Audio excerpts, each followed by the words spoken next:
Boa noite, povo de Deus. Que o nosso Deus, Ele possa falar ao meu e ao seu coração nessa noite.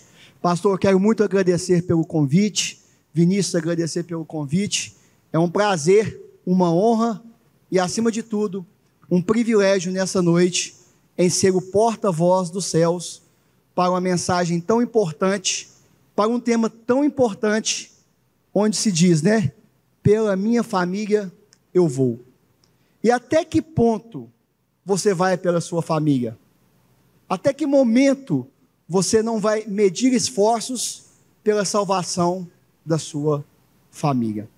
Eu queria, nessa noite, falar um pouquinho de um tema muito importante e muitas vezes desconhecido, ou não tão pouco desconhecido, digamos a frase melhor, esquecido em nosso meio. Mas para que você possa entender bastante esse tema, eu queria convidar você para abrir a sua Bíblia no livro de Mateus, no Evangelho de Mateus, no capítulo 24.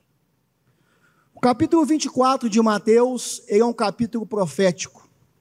Aqui ele nos traz relatos da condição moral e da condição também, digamos, climática e de certas outras condições de como estaria o mundo momentos antes da volta de Jesus. Depois eu até aconselho para você que quando chegar na sua casa, leia o capítulo 24 de Mateus. Naquele momento ali, no Monte das Oliveiras, né, digamos assim, os discípulos chegam para Jesus e falam para ele o seguinte: Senhor, dize-nos quais serão os sinais da tua vinda e da consumação do século. E Jesus, logo depois dessa pergunta dos discípulos, ele começa sucessivamente no capítulo 24 de Mateus a descrever quais seriam as condições do mundo momentos antes da sua volta.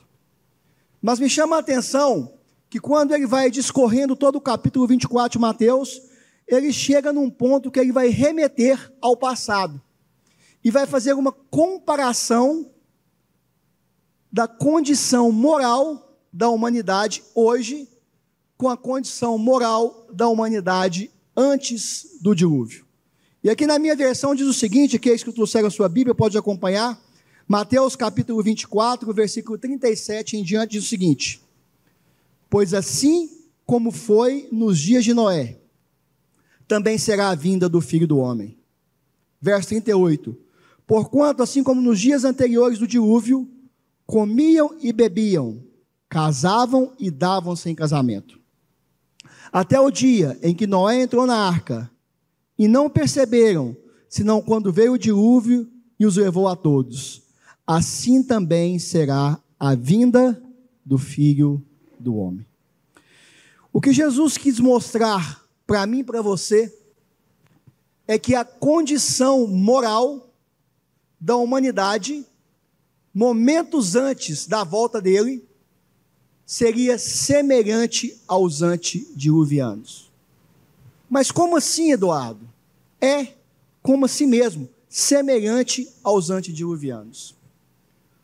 Hoje, nós vivemos uma inversão de valores tão grande que chega a ser quase que insustentável você ser cristão. Já observaram que nós estamos em uma direção e o mundo vem em uma direção completamente contrária àquilo que eu e você cremos, àquilo que eu e você pregamos. Valores e princípios sempre serão inegociáveis. Hoje o relativismo ocupa as fileiras do mundo, e triste falar que esse relativismo ele chega até o ponto de também ocupar as fileiras da igreja. Mas eu queria que você agora voltasse lá no passado, nos primórdios de tudo, no livro de Gênesis, quando tudo começou. Gênesis, no capítulo 6. Gênesis capítulo 6 vai nos trazer aqui uma narrativa de como era a condição moral da humanidade antes que Deus destruísse a terra através do dilúvio. Gênesis capítulo 6, aqueles que trouxeram a sua Bíblia, acompanhem comigo a partir do versículo 1. Olha só para você ver o que diz. Como se foram multiplicando os homens na terra, e lhes nasceram filhas. Verso 2. Vendo as filhas, vendo os filhos de Deus, que as filhas dos homens eram formosas, tomaram para si as que mais entre todas lhe agradaram. Olha só para você ver o que nós agora entendemos, por que Jesus comparou a condição moral do ser humano hoje com os antediluvianos. A Bíblia fala que os filhos de Deus viam entre si as filhas dos homens e tomavam para si aquelas que mais lhe agradavam. Naquela época, as paixões carnais dos antediluvianos estavam literalmente soltas. Ou seja, o casamento havia sido jogado de lado. Os princípios e valores bíblicos que Deus colocou para o seu povo estavam sendo pisoteados. Eles poderiam escolher entre as mulheres aquelas que mais lhe agradavam, e o adultério era uma coisa normal. E isso hoje acontece. Cada dia mais que passa, as pessoas se conformam com o mundo lá fora. Eu fico triste por onde eu passo e muitas pessoas dizem o seguinte: mas o fulano está casando novo, mas se casar e não der certo, casa novamente. Quê? Se casar e não der certo, casa novamente? Como assim? A Bíblia diz que nós só estamos liberados para poder casar novamente em caso de morte ou em caso de adultério.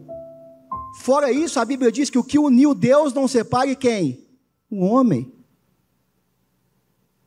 Mas hoje tornou-se tudo relativo e tudo muito simples. E isso tem ocupado as fileiras do mundo cristão. E a depravação dos antediluvianos tinha chegado a um ponto tão grande, que eu vou continuar lendo aqui agora, Gênesis capítulo 6, versículo 5. Viu o Senhor que a maldade do homem se havia multiplicado na terra, e que era continuamente mal todo o desígnio do seu coração. Verso 6. Então se arrependeu o Senhor de ter feito o homem na terra, e isso lhe pesou o coração. Verso 7. Disse o Senhor: farei desaparecer da face da terra o homem que criei, o homem e o animal, os répteis e as aves dos céus, porque me arrependo de os haver feito. Isso aqui traz uma lição muito grande para mim e para você. Não coloque a sua esperança em ser humano algum. A condição moral do ser humano tinha chegado a um ponto tão degradável que era necessário que Deus intervisse na história humana através do dilúvio, para que o mundo pudesse novamente começar a reerguer a sua história.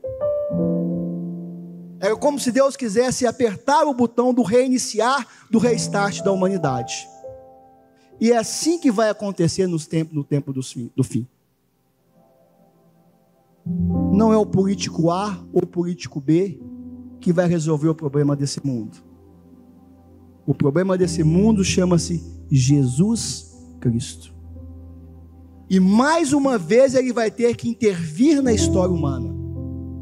Porque a cada dia que passa se torna mais insustentável mostrarmos que somos cristãos. Cada dia mais que passa é normal fazer aquilo que é errado, e é antiquado e ultrapassado fazer aquilo que é certo. Por isso que eu digo, mais uma vez, como foi no dilúvio, Deus vai precisar intervir na história do mundo. Todos nós sabemos disso. E a Bíblia mostra claramente, através dos sinais das profecias, que ouve-se os passos de um Deus que se aproxima. Mas, durante toda a história, sempre houve um povo que permaneceu fiel aos princípios e valores divinos. E a Bíblia vai nos mostrar aqui, em Gênesis capítulo 6, versículo 8, porém Noé achou graça diante do Senhor. Um homem havia se achado digno diante de Deus. Durante toda a história do mundo, de Gênesis até o Apocalipse, Deus sempre manteve um povo fiel. Que por mais que pareça que o mundo vai cair e desabar, eu e vocês precisamos mostrar para o mundo lá fora o Deus a quem nós servimos. E agora Deus vai chegar para Noé e vai dizer o seguinte: Noé, é o seguinte, eu resolvi trazer juízo à terra.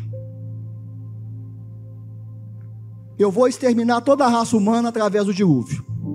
Eu quero que você construa uma arca. E Deus, se você continuar lendo o capítulo 6, 7 e 8, Deus vai passar para Noé de forma muito detalhista, porque Deus é um ser detalhista. O Deus que nós servimos, ele é um ser detalhista. Ele vai passar de maneira detalhista para Noé todas as dimensões e espessuras que precisa ser construída a arca.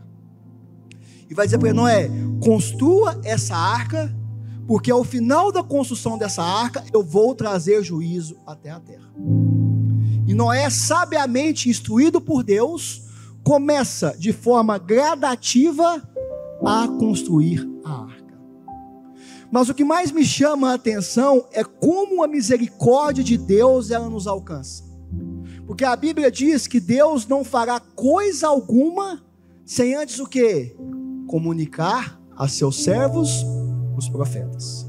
E Deus estava decidido a exterminar a raça humana. Mas antes que o juízo de Deus viesse para os antediluvianos, ele preparou quem? Noé. Para que Noé sabiamente pudesse advertir aos antediluvianos que Deus o quê? Traria juízo. E Noé agora prepara ali uma planície onde ele vai começar a construir a arca. E quando ele começa ali a preparar a arca, que a arca começa a tomar forma, aquelas pessoas que tinham o seu hábito de passar diariamente por aquele local, começam a despertar a sua atenção. Porque elas começam a perceber que Noé está fazendo uma coisa fora da sua rotina. E você já percebeu o quanto que o ser humano ele é motivado pela curiosidade? Alguns são mais curiosos que os outros, outros nem tanto, mas todos nós temos uma pequena centelha de curiosidade. Basta acontecer alguma coisa fora da rotina, ali fora na porta da igreja, que no momento assim, em poucos minutos, vai ter um aglomerado de pessoas.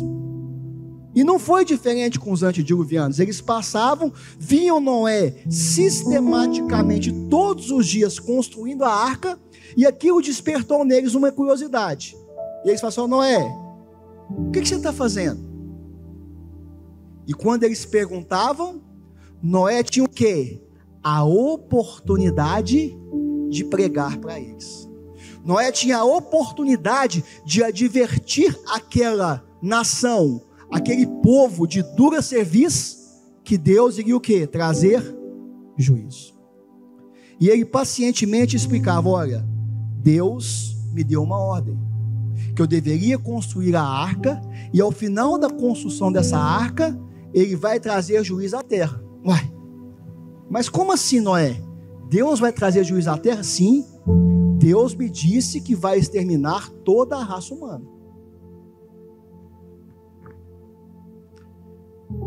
Mas Noé, como que Deus vai exterminar a raça humana? Através de quê? Do dilúvio.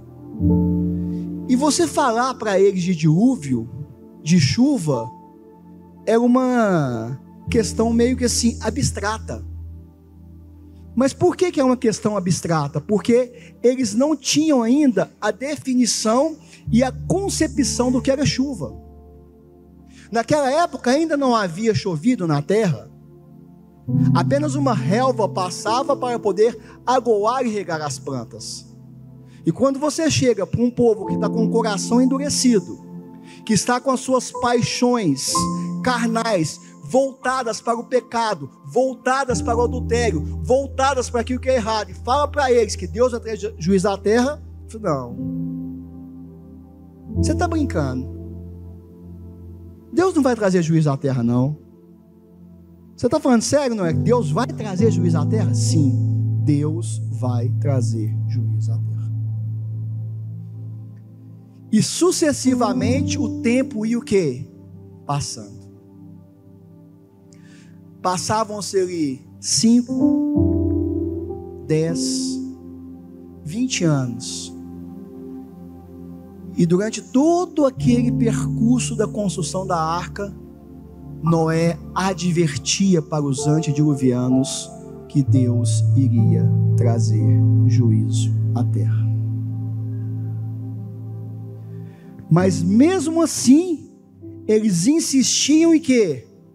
Em não aceitar a mensagem de advertência de Noé.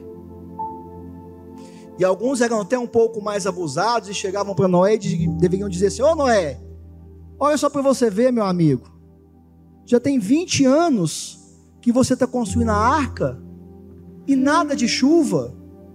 Já tem 20 anos, Noé, que você está aí perdendo o seu tempo e nada do juízo de Deus. Mas deixa eu falar para você uma coisa. Na Bíblia existem 2 tipos de promessas. Existem as promessas que são condicionais. Para que elas possam acontecer, elas precisam de uma condição. Vou te dar um exemplo. O que adianta você sair daqui até Belo Horizonte e pedir para Deus proteger a sua viagem, sendo que os limites de velocidade estipulados dentro da rodovia é de 80 a 100 km por hora e você trafega num carro a 140 por hora? Você está quebrando uma condição. Para que você possa ser abençoado por Deus, você precisa estar conforme a legislação de trânsito. Não foi assim que Jesus disse para Satanás? Quando Satanás chegou para ele e falou: olha, atira daqui de cima e ordena aos seus anjos que eles vão te sustentar. Está escrito: ao Senhor teu Deus não tentarás. Agora já existem promessas que são incondicionais. Elas não têm condição para poder acontecer. O que é isso? Se Deus falou que ia trazer juízo à terra, Ele vai trazer juízo à terra. Estejamos nós preparados ou não, um dia nós iremos comparecer perante o tribunal de Cristo, para poder prestar conta daquilo que nós fizemos. O apóstolo Paulo diz dessa forma. Em Números capítulo 23, versículo 19, lá fala que Deus não é homem para que Ele minta. Então o dilúvio ia acontecer. Independente da condição, se os antediluvianos estivessem preparados ou não, ele ia acontecer. Então deixa eu dizer para você uma coisa aqui: Jesus Cristo vai voltar a essa terra. Nós cremos nisso. E estejamos nós preparados ou não, ele vai voltar. Essa promessa não precisa de condição, porque se ele prometeu voltar, ele vai voltar. E assim aconteceu com os antediluvianos.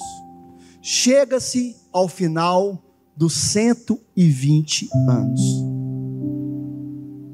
Pastor, eu não sei quanto tempo o senhor tem de ministério, mas pensa bem, pastor, 120 anos advertindo toda uma geração.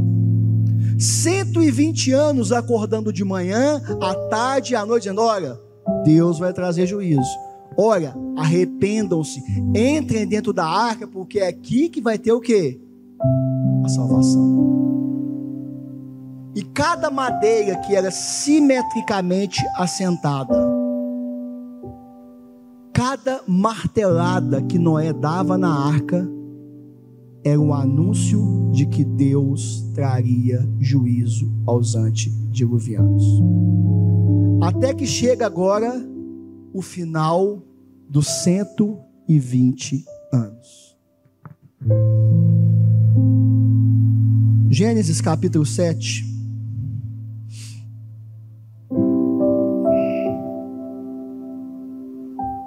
Gênesis capítulo 7, versículo 1 em diante, do seguinte: disse o Senhor a Noé: entra na arca, tu e toda a tua casa, porque reconheço que tem sido justo diante de mim no meio dessa geração.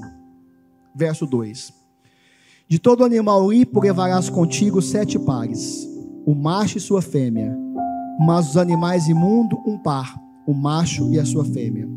Versículo 3: também das aves do céu 7 pares, macho e fêmea, para se conservar a semente sobre a face da terra. Havia chegado o final dos 120 anos. A misericórdia de Deus estava terminando para os antediluvianos. E Deus agora chega para nós e diz o seguinte: Noé, entra na arca, você e toda a sua família, e leva com você 7 pares de animais para conservar conforme a sua espécie. Eu não sou biólogo, nem tampouco ambientalista, mas eu sei que nós temos hoje uma diversidade de fauna enorme. Eu não sei quantos tipos de animais existem, mas eu sei que são muitos, porque nós servimos a um Deus que é o quê? Detalhista. Agora deixa eu perguntar para você, quando você lê Gênesis capítulo 7, você está achando que Noé saiu da arca, ali ao redor da arca, e foi até o habitat buscar cada par de animal? Não. Eu gosto muito de estudar sobre a vida de Noé, e teólogos afirmam que os animais saíram do seu habitat par a par, de forma ordenada, até o quê? Até a arca. E quando os antediluvianos que zombavam de Noé, que criticavam Noé, viram aquela cena sobrenatural, os animais de forma sistemática saindo das florestas, dos mares, dos rios, do céu, até do céu, porque aqui fala que até as aves entraram, e foram de forma sistemática, movidos pelo Espírito Santo, entrando 2 a 2 dentro da arca. Eles ficaram espantados. E eles viam que alguma coisa sobrenatural iria o quê? Acontecer. Mas mesmo assim, a dureza do coração deles era tão grande, que mesmo presenciando uma cena dessa, eles ainda não aceitaram a mensagem de advertência de Noé. Na realidade, a mensagem de advertência era de Deus. Noé era apenas um instrumento de Deus para poder tentar salvar quem? Os antediluvianos. E chega o momento agora que Noé precisa entrar na arca também com quem? Com a sua família.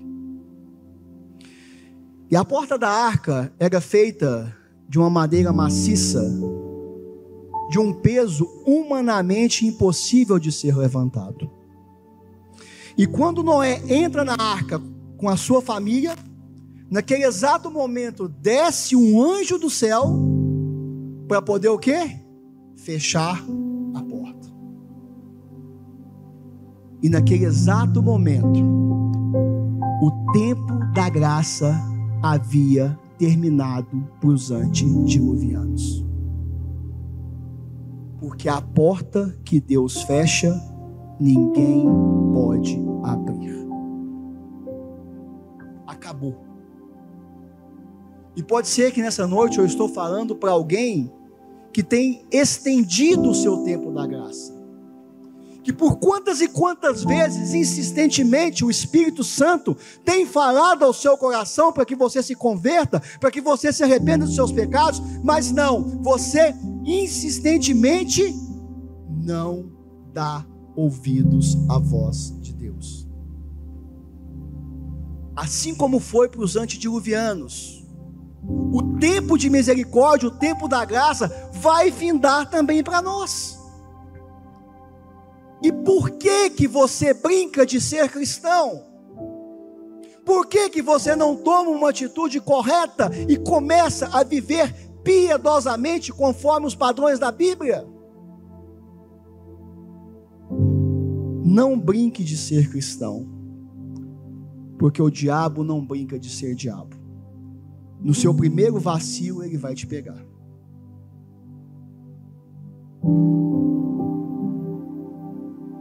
Me chama a atenção como Deus gosta de trabalhar com o ser humano.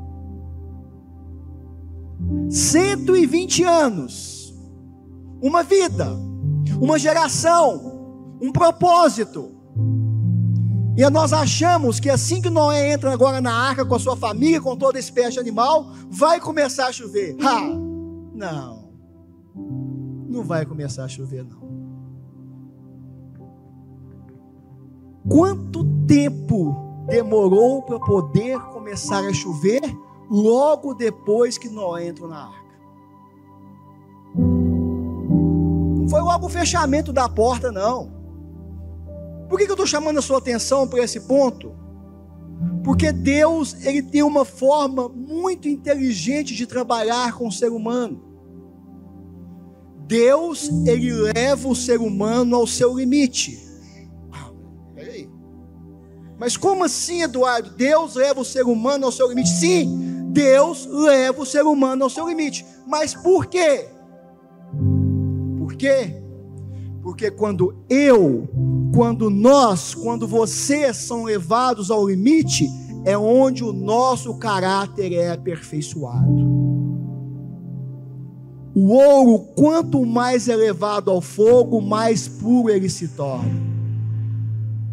Deus levou Abraão ao seu limite.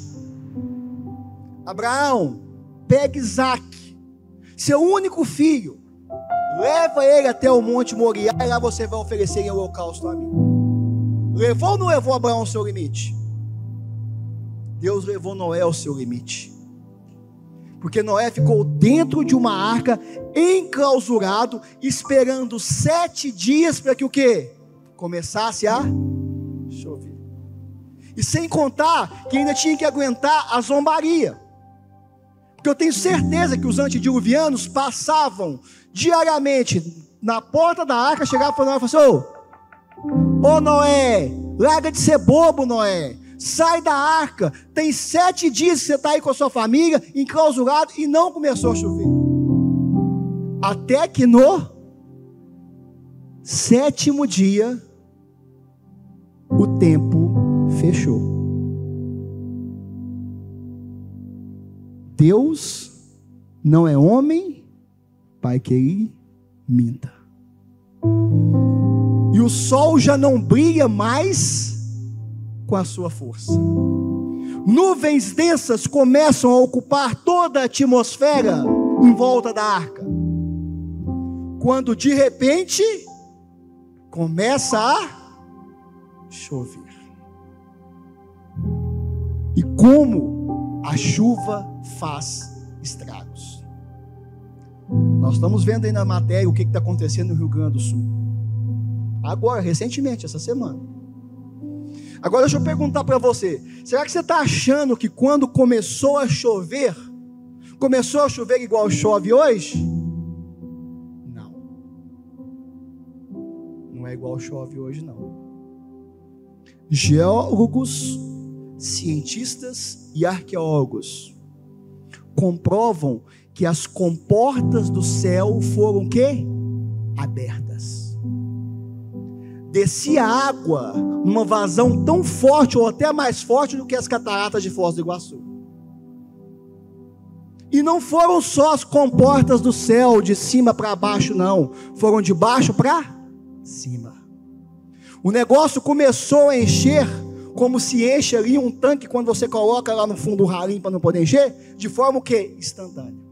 E agora, aqueles antediluvianos, que antes batiam na porta zoando de Noé, agora eles batiam na porta para quê? Noé, Noé, Noé, abre a porta, eu quero entrar. Mas o tempo da graça havia findado para eles.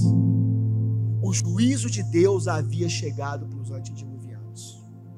E alguns começavam a subir ali nas árvores mais altas, nos locais mais altos, tentando se esconder, mas de forma súbita e muito rápida, tudo já estava tomado pela água. Vou mostrar para você uma evidência que realmente existiu o dilúvio. Quando você anda por uma região serrana, seja do Rio de Janeiro, de São Paulo, ou do Espírito Santo rumo à praia, você já conseguiu observar que existem grandes rochas na região serrana? Aquelas rochas é o magma, ou seja, a lava que é quente, que estava na superfície da terra, que foi jogada para cima na hora do dilúvio, e depois dos 40 dias, quando tudo voltou ao seu normal, aquele magma esfriou e formou quem? As rochas.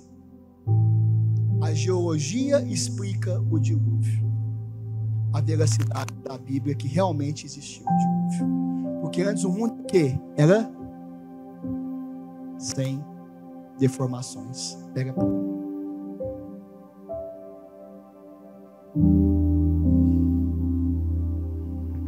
120 anos Noé dedicou da sua vida para poder advertir os antediluvianos.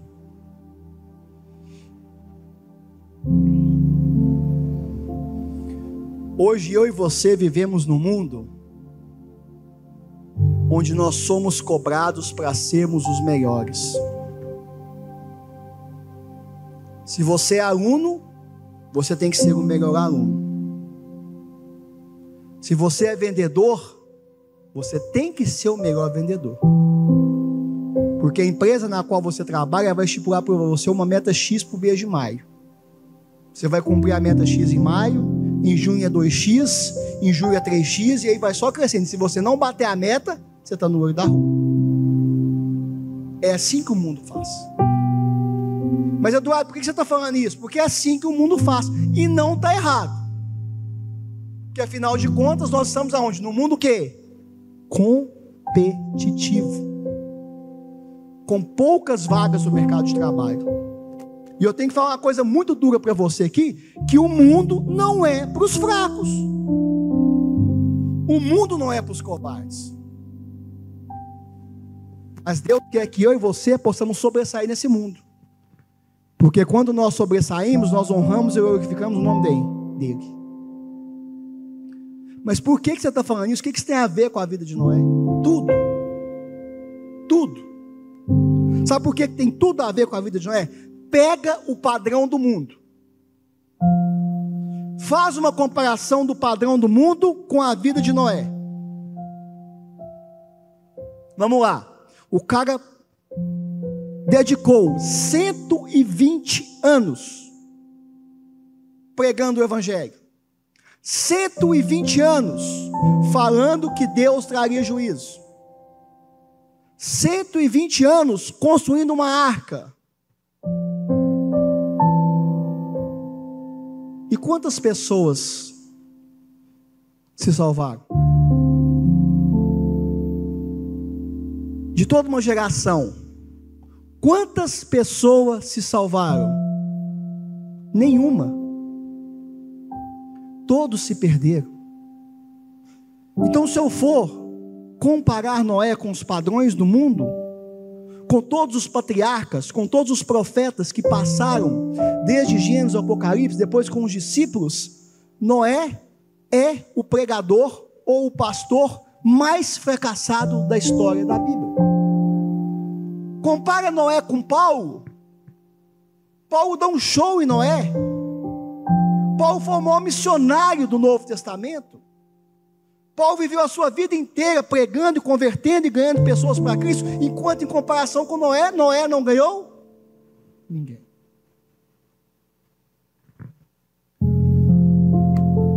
Quantos aqui nessa noite desejam ir para o céu? Eu quero ir para o céu. Esse é o nosso objetivo. Porque nós não fomos feitos para ficar nesse mundo. Nosso lar não é aqui. Nós somos apenas peregrinos. Agora vocês estão lembrados que eu falei para vocês lá atrás que Deus precisa intervir na história do mundo. Porque se Ele não intervir na história do mundo, daqui uns dias as igrejas serão fechadas. Nós, políticos que preservamos valores cristãos, vamos ser presos. A história vai se repetir como foi com os apóstolos no início do Novo Testamento. Leia o livro de Atos para você ver o quanto que eles foram perseguidos, mortos. Estevão foi apedrejado. A história vai se repetir. Então vai chegar um momento que Deus vai falar assim: basta, chega. Deus é quem vai dar o basta nesse mundo. Basta. Mas me chama a atenção que o apóstolo Paulo, no livro de Coríntios, na carta aos Coríntios, melhor dizendo, ele diz que todos nós, presta atenção, todos nós vamos comparecer perante o tribunal de Cristo. Todos nós. E naquele dia vai ser feita uma pergunta muito peculiar para mim e para você. E nessa noite, você pode esquecer de tudo que eu falei. De tudo. Pode esquecer de quanto tempo Noé construiu a arca. Pode esquecer de qual foi o material que ele usou para calafetar, que a Bíblia fala, que nós não lembramos aqui, que foi betume. Qual foi a matéria-prima. Enfim, você pode esquecer de tudo. Mas eu quero que você lembre deste verso. O último verso que eu vou ler aqui agora. O autor do livro de Hebreus, ele foi muito sábio quando ele trouxe o capítulo 11. E no capítulo 11 ele começa descrevendo a narrativa da definição da fé. E logo depois dele dar ali a definição do que é fé, ele vai passar de uma forma bem rápida sobre os heróis da fé. Sobre aqueles que fizeram história durante todo o momento da escrição da Bíblia. Ele fala de alguns, ele fala de Moisés, mas ele fala de Noé.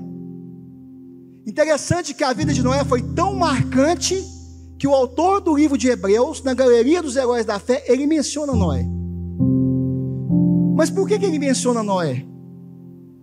Eu queria que você lesse na sua Bíblia, na minha versão diz o seguinte, Hebreus capítulo 11, versículo 7, esqueça de tudo, mas não esqueça disso. Pela fé, Noé, divinamente instruído acerca de acontecimentos que ainda não se viam, sendo temente a Deus, a minha versão diz o seguinte, aparelhou, outras versões podem dizer, construiu uma arca para a salvação de quem? Da sua casa, ou da sua família. Noé não foi o pregador mais mal sucedido da história bíblica. Não. Muito pelo contrário. Ele foi o pregador mais bem sucedido da história da Bíblia. Porque mesmo que uma geração inteira se perdeu, aquele homem, aquele patriarca, conseguiu salvar a sua família. E é isso que Deus espera de mim e de você nessa noite. Que nós possamos lutar a cada dia pela salvação da nossa família.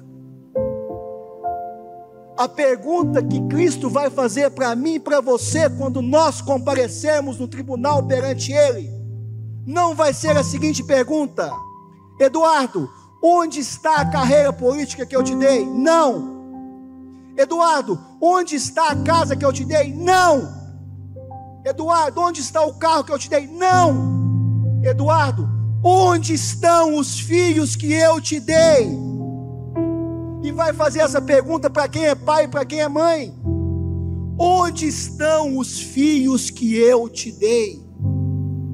A cada dia que passa, nós estamos permitindo que os nossos filhos sejam roubados pelas doutrinas mundanas. A cada dia que passa, filhos têm deixado de congregar na igreja e os pais acham que isso tudo é normal. E depois vai chegar e chorar para o pastor. Deixa eu falar para você uma coisa. Existem funções na vida que você pode delegar. Se você é dono de uma loja, dono de um comércio, você pode delegar funções para os seus funcionários. Se eu sou um político, eu posso delegar funções para os meus assessores. Mas se eu sou pai, eu sou sua mãe, eu não delego função de pai e mãe para ninguém. Função de pai e mãe é sagrada. E eu pergunto para você o seguinte: você que é pai, você que é mãe, qual foi o último dia que você fez o culto familiar com seu filho ou com a sua filha? Você está achando que só o fato de vir à igreja regularmente no culto todos os dias garante a salvação do seu filho? Você está sendo muito inocente. Você, marido, você, mulher, que às vezes está passando por uma crise no seu casamento.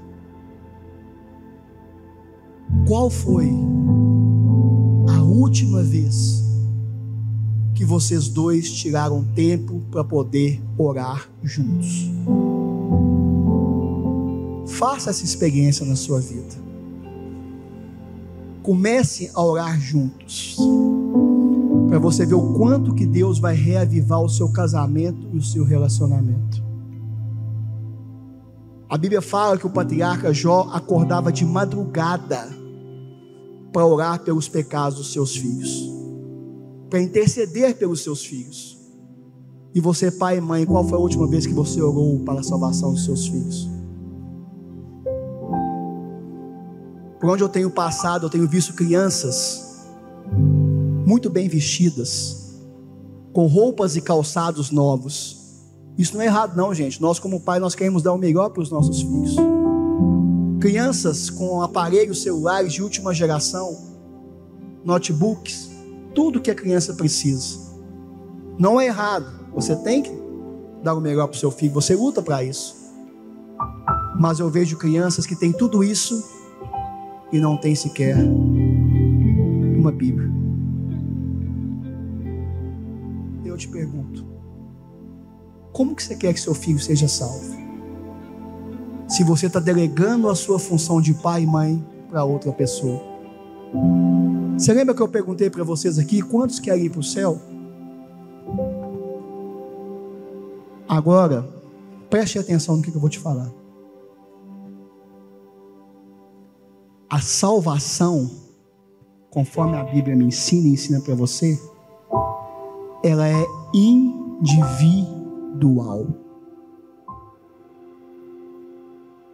O filho não pega carona na salvação do pai, e nem o pai pega carona na salvação do filho, e nem o marido pega carona na salvação da esposa, e a esposa carona na salvação do marido. É individual. Você já parou para pensar, se você chegar no céu e o seu filho não estiver lá? Você já parou para pensar, você que é marido, se você chegar no céu e a sua esposa não estiver lá? E você que é esposa, você já parou para pensar, se você chegar no céu e seu marido não estiver lá? O tema, pela minha família eu vou. Até onde você tem ido pela sua família? Até onde você tem ido pela sua família? Muitos viram até 24 horas do dia trabalhando, dedicando para poder trazer o sustento. É importante você sustentar a sua família. Mas lembre-se do que Jesus falou: nem só de pão viverá o homem. mas de toda a palavra que sai da boca de Deus. Então, o que adianta você ganhar o mundo inteiro e perder a sua família? Seja o melhor em tudo. Em tudo que Deus colocar na sua mão, seja o melhor. Brigue lá fora por Jesus. Mas antes de ser o melhor lá fora, seja o melhor dentro de casa. O seu primeiro ministério começa na sua casa. E o meu desejo nessa noite é que nós possamos ir aonde for necessário, aonde Deus nos mandar, aonde Deus precisar que nós precisamos ir, pela salvação da nossa família. Que Deus te abençoe nessa noite, que Ele resplandeça o seu rosto sobre ti e te dê a paz. E lembre-se, Jesus prometeu nascer, Ele nasceu. Ele prometeu viver e Ele viveu. Ele prometeu morrer e morreu. Ele prometeu ressuscitar, ressuscitou. E Ele prometeu voltar e está voltando. E trate-se de trabalhar a cada dia para encontrar com Ele e levar a sua família junto a esse encontro. Que Deus possa nos abençoar. Amém.